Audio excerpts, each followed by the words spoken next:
warahmatullahi wabarakatuh. Remaja soleh dan solehah, bagaimana kabar kalian hari ini?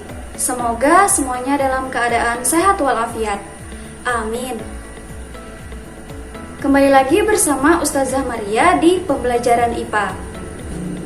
Sebelumnya kita telah mempelajari tentang usaha dan pesawat sederhana jenis katrol.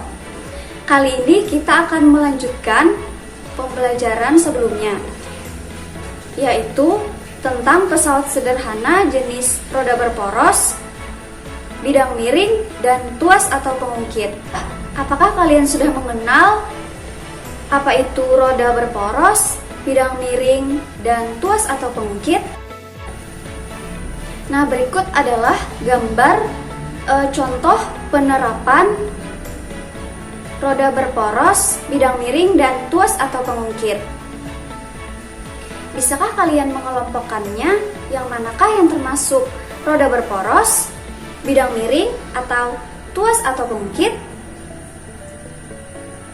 Kalau sudah, yuk kita cari tahu apakah jawaban kalian tadi benar atau masih kurang tepat. Sebelumnya kita telah mempelajari jenis pesawat sederhana yang pertama yaitu katrol. Kali ini kita akan melanjutkan jenis pesawat sederhana yang kedua yaitu roda berporos. Prinsip kerja roda berporos yaitu gaya kuasa biasanya bekerja pada roda yang besar, gaya beban bekerja pada roda yang lebih kecil. Roda berporos memiliki fungsi untuk mempercepat gaya.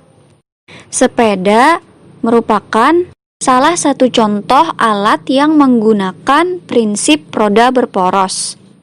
Fungsi roda berporos yaitu memungkinkan manusia bergerak lebih cepat. Ketiga, bidang miring. Bidang miring merupakan bidang datar yang diletakkan miring atau membentuk sudut tertentu sehingga dapat memperkecil gaya kuasa. Beberapa contoh penerapannya yaitu tangga, sekrup, dan pisau. Bidang miring juga bisa digunakan untuk menurunkan atau memindahkan benda. Perhatikan gambar bidang miring berikut. Pada gambar terdapat simbol H, S, W, dan F. H adalah tinggi bidang miring, S adalah panjang bidang miring, W adalah beban, dan F adalah gaya kuasa. Keuntungan mekanis bidang miring dapat dihitung menggunakan rumus Km sama dengan gaya beban dibagi gaya kuasa. Dari gambar bisa kita lihat garis W sejajar dengan H. Kemudian F sejajar dengan S. Jika garis W dan F kita hubungkan, maka akan membentuk segitiga. Nah, jika kita lihat segitiga yang kecil ini sebangun dengan segitiga yang lebih besar pada bidang miring. Karena segitiga yang besar sebangun dengan segitiga yang kecil, maka dapat kita tulis gaya beban dibagi gaya kuasa sama dengan panjang bidang miring dibagi tinggi bidang miring. Atau W per F sama dengan S per H. Sehingga keuntungan mekanis bidang miring juga dapat dihitung dengan membagi panjang bidang miring dibagi tinggi bidang miring atau S dibagi H. Keempat, tuas atau pengungkit. Pengungkit merupakan salah satu jenis pesawat sederhana yang paling banyak digunakan dalam kehidupan sehari-hari. Contohnya, gunting, jungkat-jungkit, pemecah biji kenari, sekop, koper, dan lain sebagainya. Pengungkit berfungsi untuk mencabut atau mengangkat beban yang berat. Perhatikan gambar pengungkit berikut.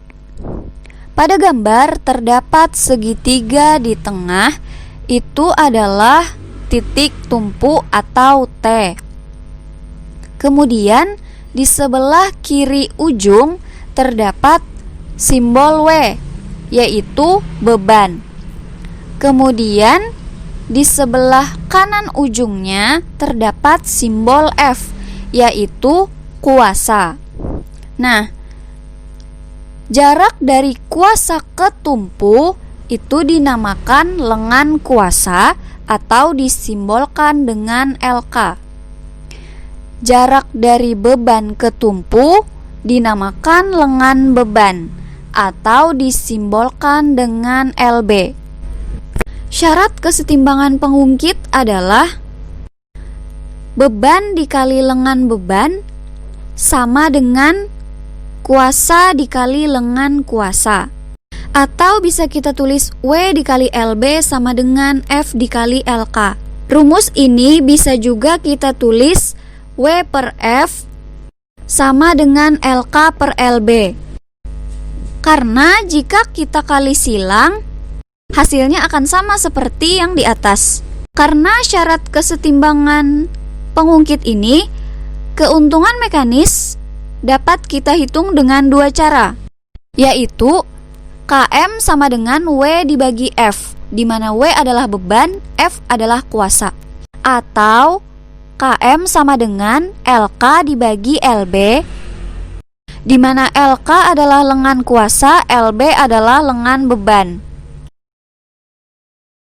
Pengungkit dikelompokkan menjadi 3 jenis, yaitu TBK. Pengungkit jenis pertama memiliki ciri titik tumpu berada di tengah. Pengungkit jenis kedua memiliki ciri beban berada di tengah. Dan pengungkit jenis ketiga memiliki ciri kuasa berada di tengah. Selain pada peralatan yang biasa kita gunakan dalam kehidupan sehari-hari, pesawat sederhana juga berlaku pada struktur otot dan rangka manusia. Misalnya saat mengangkat barbel, telapak tangan yang menggenggam barbel sebagai gaya beban, siku sebagai titik tumpu, dan lengan bawah sebagai kuasa. Karena kuasa berada di tengah, maka termasuk pengungkit jenis ketiga. Prinsip kerja pesawat sederhana juga berlaku saat bermain bulu tangkis, yaitu saat menengadahkan kepala merupakan pengungkit jenis 1, saat menegangkan otot lengan dan bahu merupakan pengungkit jenis ketiga, dan saat berjinjit atau mengangkat beban tubuhnya dengan bertumpu pada jari kaki merupakan pengungkit jenis kedua.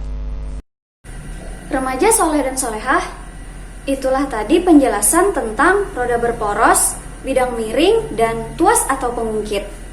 Apakah kalian sudah paham? Semoga kalian bisa memahami materi hari ini ya. Terima kasih telah mengikuti pembelajaran hari ini. Ustazah akhiri, Assalamualaikum warahmatullahi wabarakatuh.